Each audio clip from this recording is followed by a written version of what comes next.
3 line છે એ આપણે એક સરખી આવશે, પછી આ લાઈનમાં છે એ ફેરફાર આવશે, કેમ કે અહીંયા છે હવે સૂંઢનો નમૂનો છે એ આપણે કમ્પ્લીટ થવા માટે આવ્યો છે, એટલા માટે છે એ હવે ત્યાં છે એ થોડોક છે એ ફેરફાર આવશે, બાકી અહીંયા પાછળ છે એ બધું જ છે એ સેમ ટુ સેમ જ આવશે।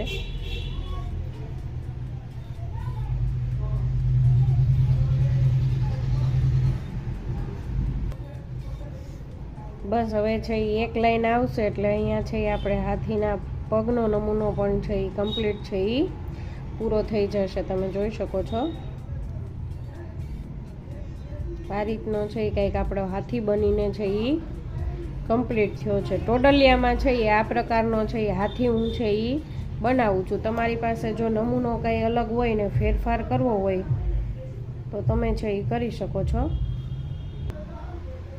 અહીંયા છે એ આપણે હાથીનો નમૂનો છે એ કમ્પ્લીટ છે એ પૂરો થાય છે।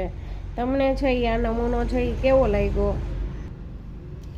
કોમેન્ટ કરીને છે એ જણાવજો, અને આગળ જો તમારે કોઈ નવી ડિઝાઇન શીખવી હોય તો મને છે એ કોમેન્ટ કરીને છે એ જણાવજો, તો હું છે એ પ્રકારનો છે એ તોરણ કઈ રીતે બને છે એ નમૂનો છે એ તમને બનાવીને છે એ બતાવીશ।